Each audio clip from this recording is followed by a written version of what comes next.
Hello, ladies and gentlemen. Komard here with Komards NFTs, bringing you another episode of Komards Class. This week, we are going to be talking about how to OpenSea, broadcasting live from the King of Hearts radio studio. But before we do, I do want to get into our sponsors. Let's talk about those guys for just a minute, because they certainly deserve the recognition for all the love and support that they show Komards Class and Komards NFTs. Today, we're going to start off by talking about our first ever Tier 3 sponsor, which is WP Octane. Guys, WP Octane is a WordPress management and hosting company built to make sure that your website is firing on all cylinders. You can find them at WPOctane.co, and if you let them know that Komards sent you, you're going to get a 10% discount on any services you get from those guys. Next up, let's talk about our two sponsors. We've got Droppies. Droppies is in the house, making airdrops faster with Droppies.com. View all of your analytics on airdrop campaigns, generate a list of your token holders. You can even view a history of past airdrops and send NFTs to an unlimited number of wallets, you guys. What the heck? That's crazy, and it's instant too. Take that from me. I use it regularly. Fantastic service. You can find them at Droppies.com. Next up, we have Astro Zero. They are community driven and designed to empower all NFT artists. Guys, you can find them at astroelon.net. And if you're not sure what they are yet, you need to know that they are an up and coming marketplace that is built by the community for the community to hook us up. So, that being said, guys, let's go on ahead and get into it here, okay? So, this week we're going to be talking about how to OpenSea. And a lot of you guys probably think, oh, I know how to OpenSea. I know what OpenSea is all about. You know, it's not a problem. We can do this. And the reality of it is that OpenSea, much like any platform, changes so often. So we need to be able to adapt to those changes. So one of the reasons why I wanted to do this class for you guys was to kind of give you a little bit of a knowledge base of where OpenSea has been and where they're coming from, as well as how to utilize the tools that they provide to you. So, what is OpenSea? Now, a lot of you may know what OpenSea is, but there are some of you who are new coming into the space, maybe new first time listening to the podcast, to have no idea what OpenSea is, and that's okay. So let me tell you what it is here real quick. To start off with, it is a marketplace, specifically a marketplace for non-fungible tokens, otherwise known as NFTs. And whether you've been in NFTs for a while or even just coming into NFTs, you're going to know that you need to get those NFTs placed somewhere. OpenSea happens to be one of the biggest markets and marketplaces for NFTs. So they actually hold 80% of the marketplace share and sales of the entire NFT market. So in other words, they do 80% of the business, while all the combined rest barely do the 20%. Now, OpenSea is the first and largest marketplace for NFTs. Here you're able to search, browse, and even list your own NFTs, which is super awesome for a lot of us because we're not super smart in smart contracts and development of those, and it makes it super simple just to do what they call a lazy mint. But nonetheless, OpenSea is one of the first platforms that allowed us to be able to do those kinds of things. Now, what I do want to tell you too, though, is do not be afraid to look at other marketplaces, you guys. Do your homework, and not just for the marketplace,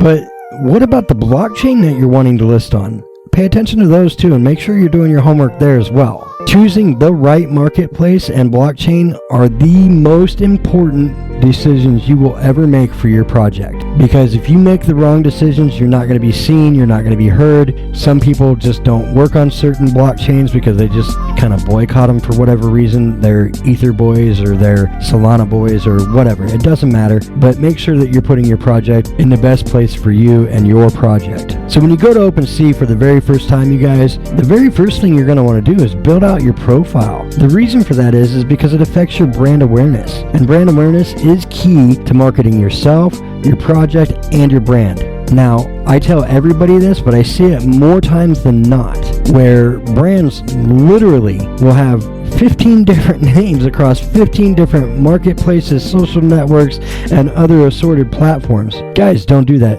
Do not do that. You don't see Nike doing it. You don't see Domino's Pizza doing that. Don't do it. Use the same name, same profile image, same bios across the board. Let's talk about your banner. Your banner is a great opportunity, and there's a really dear friend of mine. His name is King Stolze, and I love this man with all of my heart. And he took the banner on Twitter and took it to the next fucking level. Like, no joke, this man was like, boom, I got an idea. And he put his roadmap in his banner. Like, wait, what? That is fire. Do not be afraid to use those things. And guys, you can use that same banner on your OpenSea to give value to the collection. It just makes sense. So make sure you're using the same banner images as well, guys. And again, I already talked about it briefly. Make sure you complete the bio section. A lot of people fail to do this, and they're missing the opportunity to tell their story so that they can help people relate to what it is they're doing and why they're doing it, and therefore they miss the sale. They miss the opportunity for people to hit that buy button. Guys, don't miss the opportunity to have people hit the buy button. This is your chance to make a first impression and begin building relationships with each other. Next up, and this is pretty vital in my opinion, take your time. I'm going to say it again, take your time building your profile. And this applies to all of the profiles that you build on all of the social media platforms and networks and marketplaces that you build those accounts out on. In other words, do your homework. Check for spelling errors. Make sure your branding is on point. Make sure your message is on point. Make sure that the relationship you're trying to foster and build is in that specific bio. And now a word from our Tier 3 sponsor, WP Octane. What if I told you that you could manage unlimited WordPress websites from a single dashboard with tools for security, performance, backup, uptime monitoring, plugin and theme management, and much, much more? What if I told you you could do all of this for just $60 a year? That's right, unlimited websites, whether you're running one website or 100,000 websites, just $60 a year. Introducing Octane Command Center, the most powerful WordPress site management platform on the market today. Sign up today and get a 7-day free trial at wpoctane.co/care-plans. As far as navigating OpenSea goes, it's changed a little bit here recently. Not a whole lot has changed as far as what the actual tabs do, but the locations of them have changed slightly. So you have the Collected tab. The Collected tab is essentially your homepage on OpenSea, which now you can actually have a featured tab and a featured page where you can specifically set up specific NFTs that you want to feature on your profile. When somebody comes to your profile, boom, it's a featured NFT. But now you also have the Collected tab, and the Collected tab is everything you've ever collected. The Created tab are the pieces that you have literally created, like you've uploaded, whether it's through a smart contract or even lazy minted. And this is where those are stored and shown.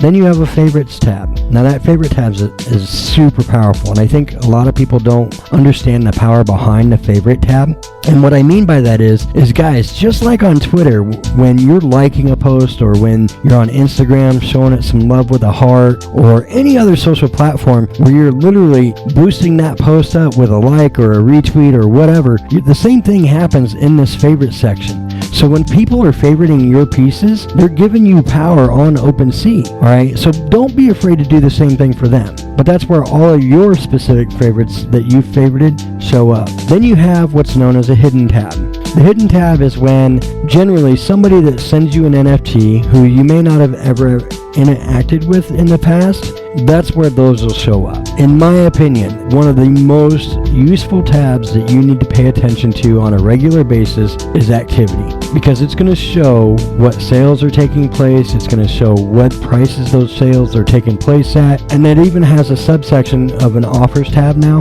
where you can actually see what offers have been submitted as well as what offers you have put out for other pieces. Understand that you can accept an offer at any point in time regardless of the price that you put on to the NFT that you listed. To navigate these things, guys, if you're looking at OpenSea as an example, when you look at OpenSea, what you see is your homepage that has your Collected tab. Guys, it's right there. It's next to the featured. In fact, by default, it opens up to the featured, It's the second tab. Boom, collected. What he did is they kind of just streamlined it a little bit. Not a lot, but a little bit. That's where all your collected are. And that's how you'll navigate to it. Just click on collected. Same with created and the same with favorited. And then you'll have the same with activity. Now they did do something a little bit different here with the more. In the more section, you actually have the ability to segregate out offers made, offers received, active listings, inactive listings, and even hidden stuff. Guys, it's totally up into you as to how you decide to navigate around it. But these are where all these things are located, and I felt it was really important to familiarize yourselves with how OpenSea functions and where it's at.